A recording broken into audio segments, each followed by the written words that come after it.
My name is Wang. I spent about 6 years living in China between 2017 to 2023, which I felt like I was witnessing a pretty momentous time. I was working at a investment research firm as a technology analyst, going through the first trade war that quickly morphed into a tech war, seeing how a lot of China's tech companies had been growing in capacity, and living through some of China's greater repressiveness and living through the entirety of zero COVID in China as well.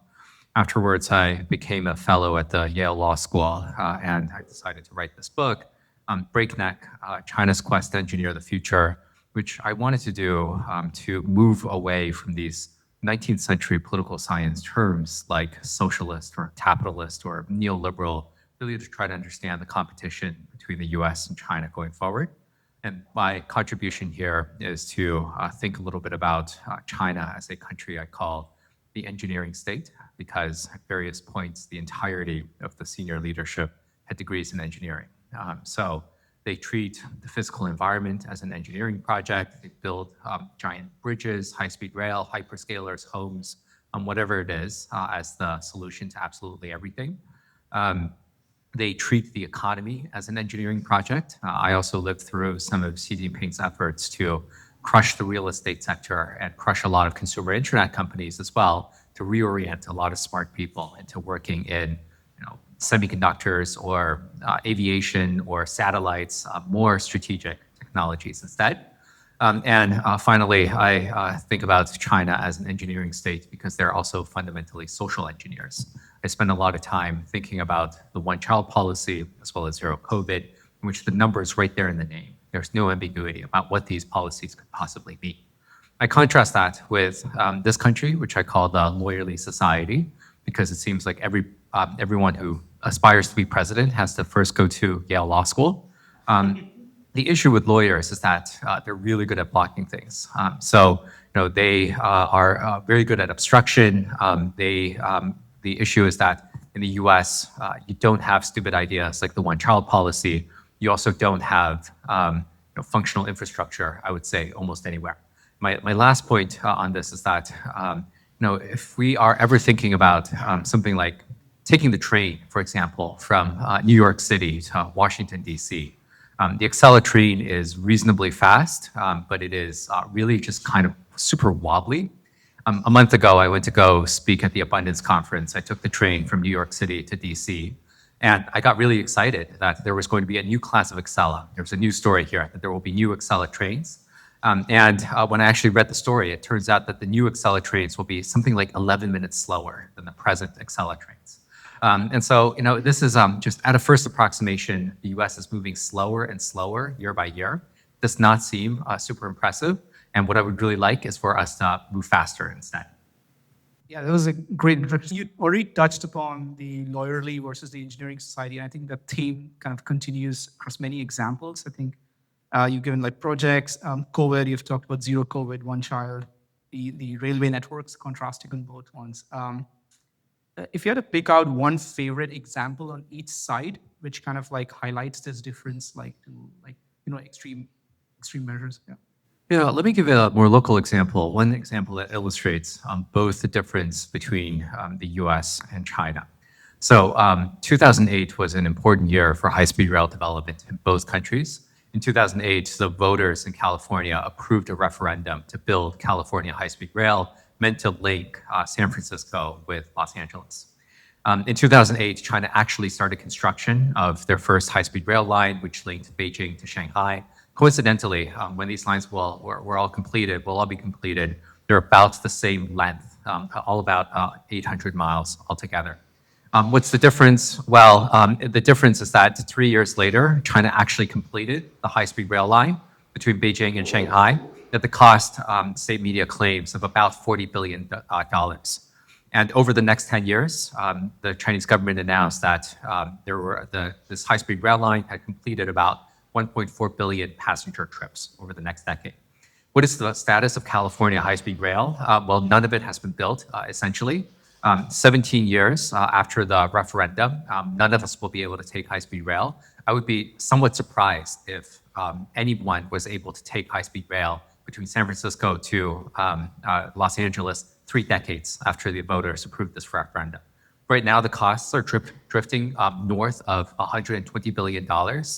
And again, this is the first segment that is meant to connect Bakersfield and Merced. It's supposed to open by the year 2030.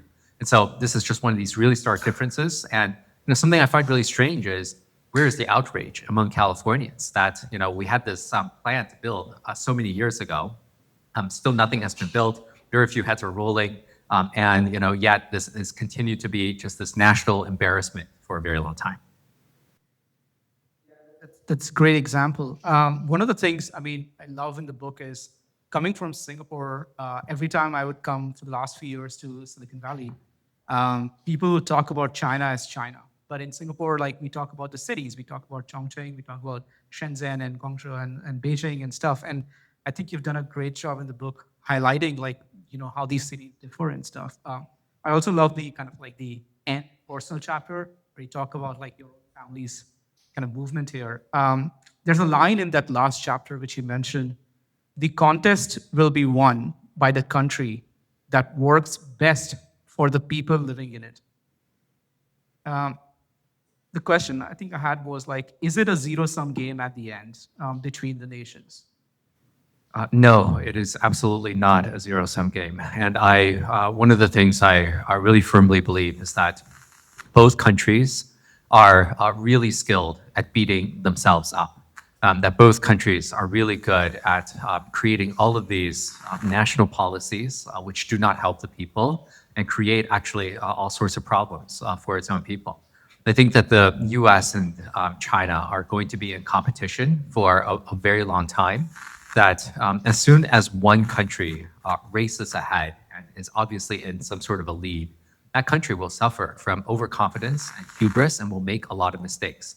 And the other country will be much more motivated to catch up. So to be a little bit more concrete about this, when I was living in China between 2017 to 2023, one of these other big things that I lived through was Xi Jinping's tech crackdown, which smashed a lot of big tech companies, most well known of which was Alibaba's, Jack Ma's Alibaba, as well as Ant Financial, as well as a lot of the online tutoring industry.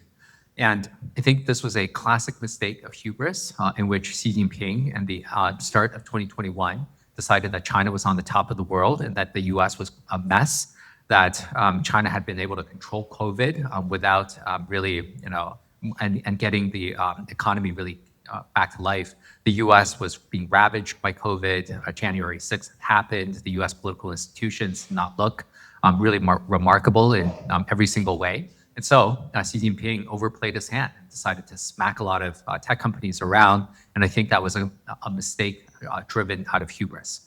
And so I think these are the sort of dynamics in which it's going to keep the competition between these two countries very much alive and very much dynamic for a very long time.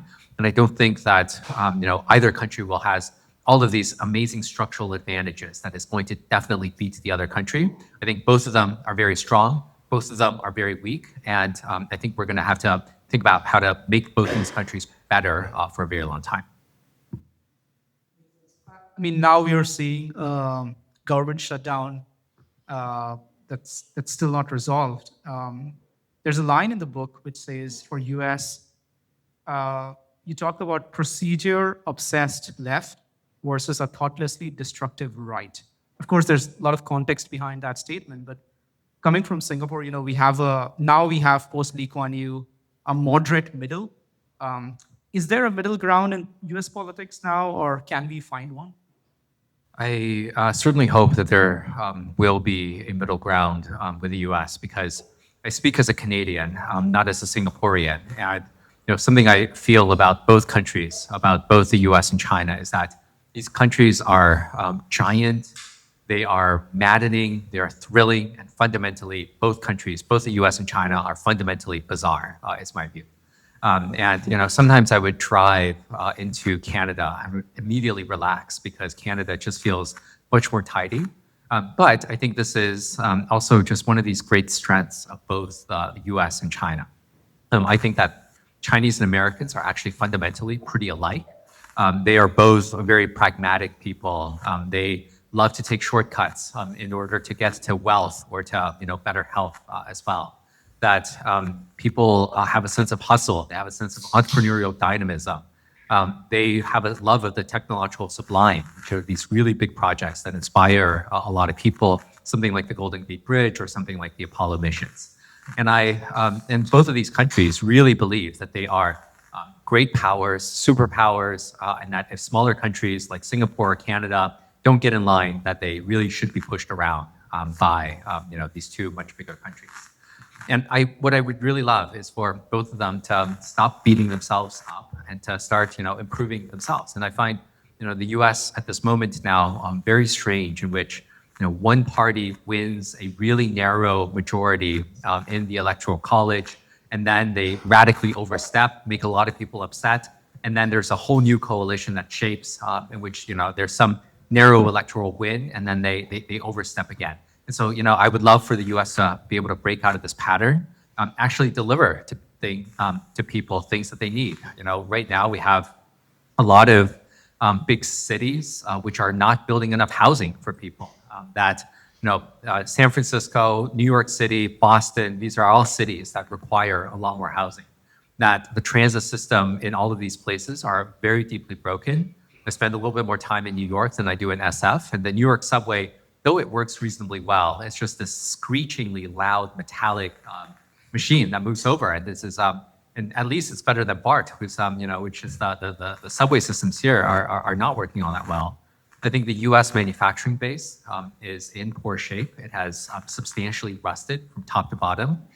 If we take a look at a lot of these apex manufacturers in the U.S., whether that's a company like Intel, or that's a company like Boeing, or Detroit automakers, and even Tesla is suffering right now. The U.S. has really lost a lot of manufacturing capabilities, lost a lot of its process knowledge. And this is all before we need to build a lot more clean technology, namely solar, wind, nuclear transmission lines, in order to achieve the green transition.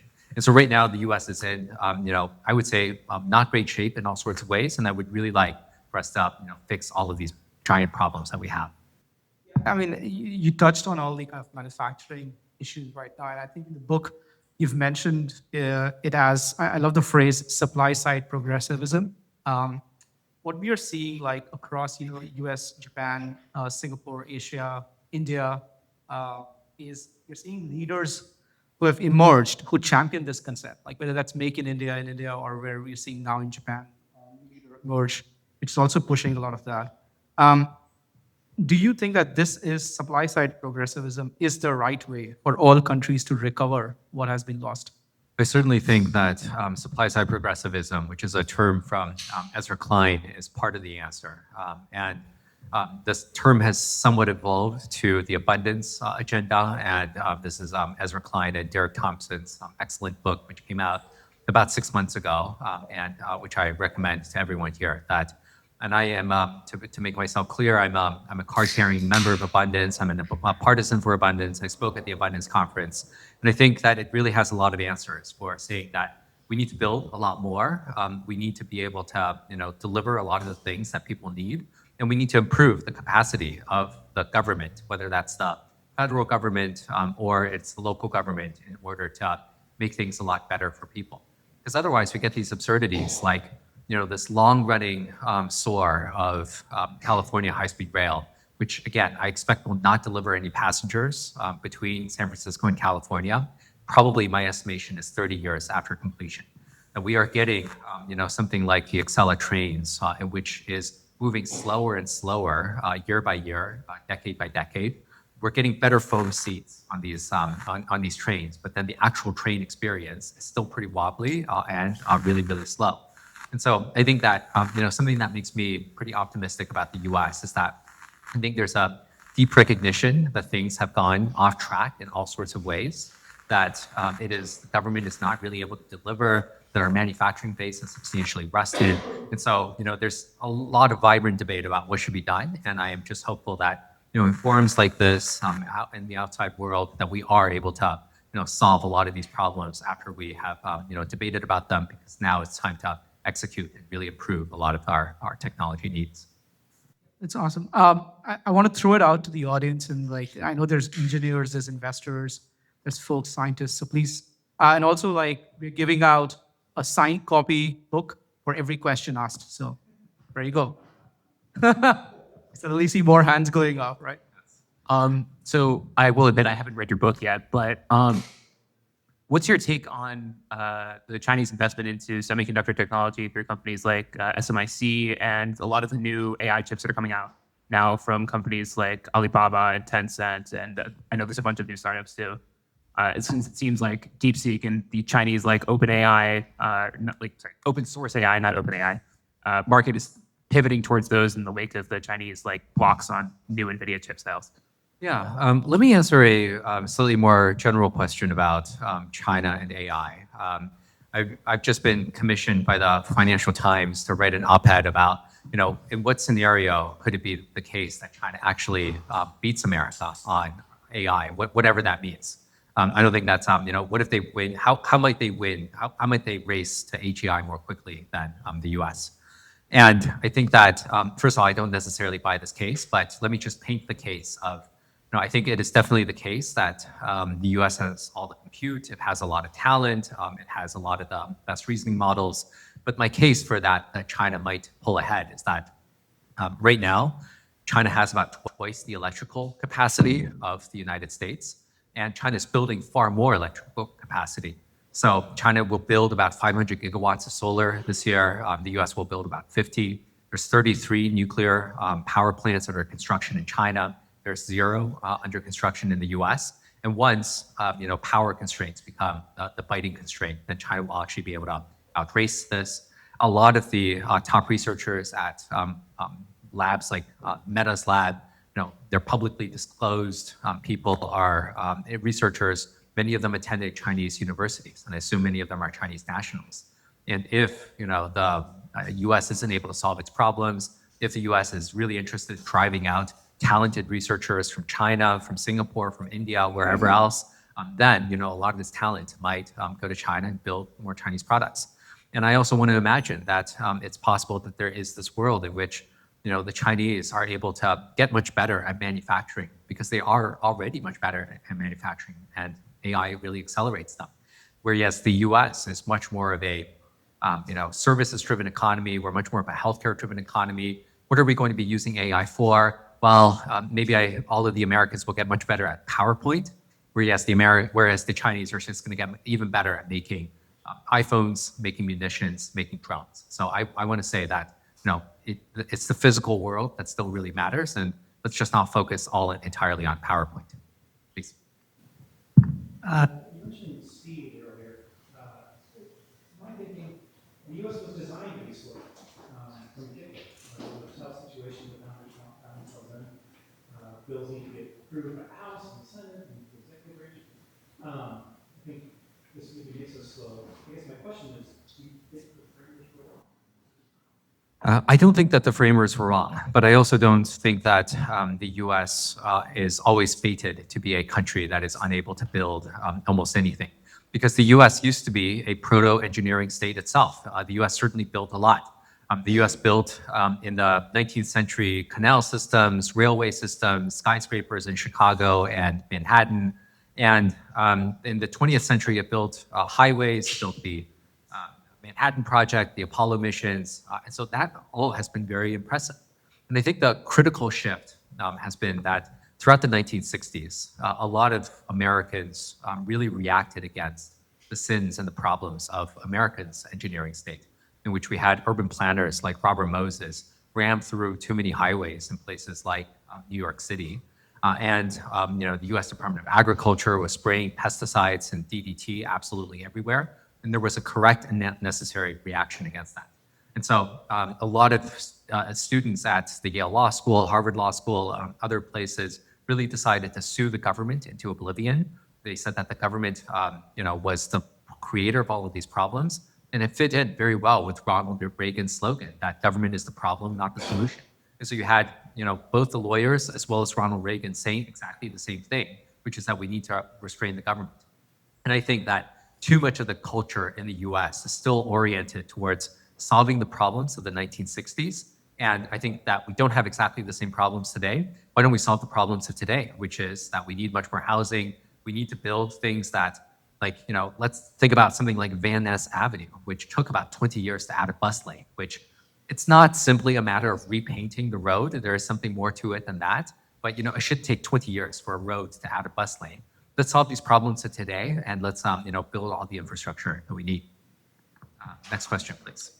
So one thing to think about, at least in my opinion, is that we have a room of startups that want to get funding. They want to post about their innovations. If they get a contract, they're going to post about it. Look at me, look at what I did. It seems to me that if you were to look at Chinese innovation and the relationship between the government and industry, it's entirely different. You have groups like the 25th Research Institute that are not only capable of research and development, but also productizing large programs of record for use by the state. So we are not going to change, right? The U.S. government, DARPA is a nice idea, but they're an idea factory. They don't productize anything. It's up to industry to actually innovate and build and then deploy. So in the long term, as we see these two different dynamics, which dynamic do you think is going to win out? Is it the state-sponsored one, where everyone is collectively trying to work together for a productization and POR, or is it the industry base where we all talk about everything that we do and publicize it? I want to push back slightly against this premise, especially this idea that the U.S. isn't going to change. But I think the U.S. must change, and I think every country needs to be able to change. And I think that if any country refuses to change, to self-reform, to develop, that means that you're stuck. And I think that that's not what the competition demands. And so I would really like for the U.S. to figure out government capacity and to also build up the manufacturing base. And for me, the critical problem with the U.S. manufacturing base is that the U.S. right now has about 12 million manufacturing workers. It's gone down very substantially over the last few decades. And that trend will continue because right now, so far, the tariffs continue to deindustrialize America. China has a manufacturing worker base of about 70 million people, and they continue to go from strength to strength. Why is that? Well, I think it is mostly because the Chinese understand technology as more than just the tooling and the equipment. So technology is not just the tooling and the equipment, which in a kitchen analogy is like the pots, pans, and the stove, something that people to use for cookware. Technology is also written instruction, patents, and blueprints, which are used to, or something like a recipe, which we use to figure out how to do stuff. I think the most important part of technology is process knowledge, which is also referred to as tacit knowledge, industrial experience, just the practice of actually doing these sort of things. And I think this is something that China has a lot of, because imagine that you give someone who's never cooked a day in his life the most well-equipped kitchen, as well as the most exquisite recipe. We can't be sure that they're able to cook something as simple as frying an egg. So that's something that China has, just a lot of process knowledge, because it's the site of a lot of factory workers who are solving 3 new problems a day before breakfast. This is where the practice is. This is where the communities of engineering practice are. And they are really trying to get better at doing these sort of things. This is something that I think a lot of American manufacturing companies don't really have the ability to tap into.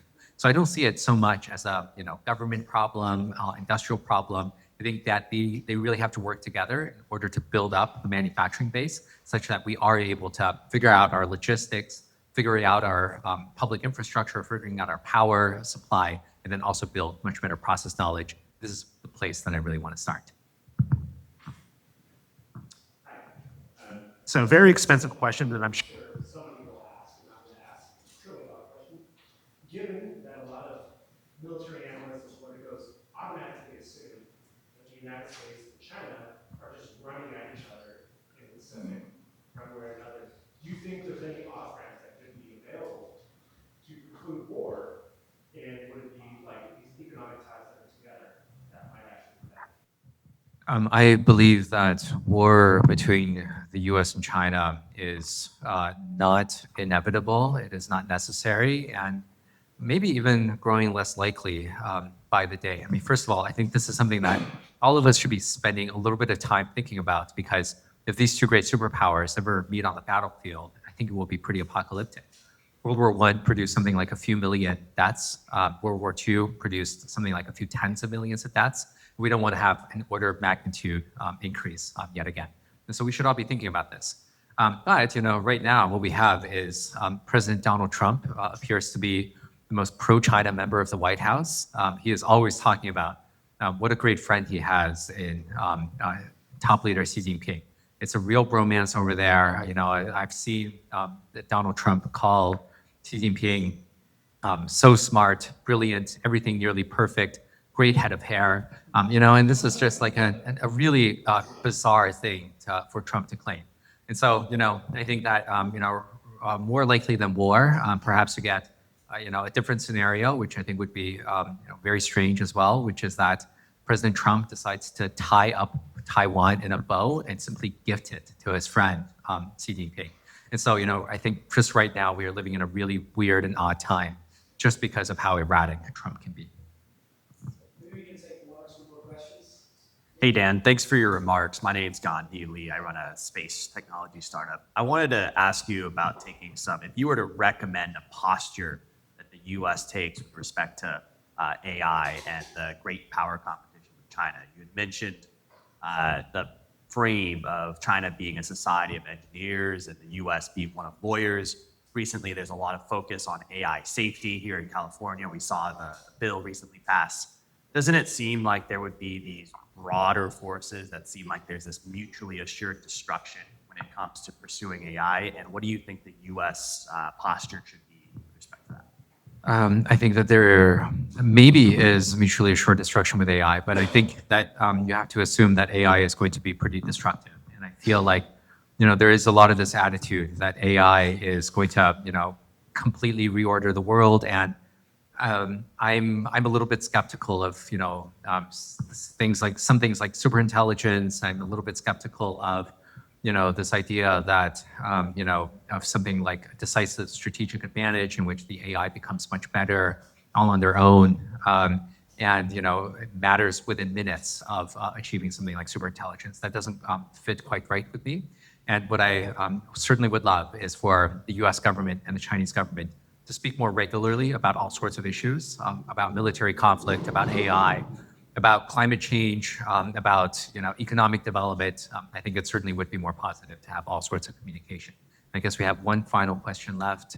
Yeah, so a question relating to something you said earlier about the energy infrastructure in China versus the United States. The problem in the US is the transmission lines. We do not have good transmission systems here, but that's being addressed by the fact that there's about 30 companies funded, most of them by DOE, SMR, small modular reactors, and that's going to end up producing enormous amounts of power, but it's probably 5 to 10 years away. What is China doing in the SMR market, and how are they competing? Because that will dramatically change exponentially the numbers. I hope that the U.S. is able to solve its energy problems in 5 to 10 years. As you mentioned, with something like energy lines, there's something like, a few, something like, I don't know, I have this number in my book, but something like 15,000 megawatts of power lines that are awaiting approval, awaiting licensing. And I think that is, there's so much under licensing and they're just unable to build. But something like nuclear power, I wonder if we are able to get all of these SMR technologies really mature, really established, really cross every T and dot every I to the satisfaction of the regulators, because the the Nuclear Regulatory Commission has not been moved very fast at approving new facilities. Because again, right now the U.S. has 0 nuclear power plants under construction, and China has 30. Now maybe all of that is going to be able to change, but I think China is moving aggressively on not just nuclear, but also solar, wind, coal, transmission lines. They're trying to build all of it, and they have much more of an all of the above strategy. And I certainly would hope that we can change some of that through technology here. But I still see that there's going to be a lot of regulatory attitudes, a lot of political attitudes. I'm not sure yet if nuclear is universally popular everywhere among all Americans, and if a lot of NIMBYs will change their stances to YIMBYs anytime soon. So I think that the political system, I suspect, the lawyers will still be a very substantial restraint. With that, thank you very much, and I'm looking forward to the next panel. Yeah, thanks everyone. Thanks for all the questions. Appreciate it.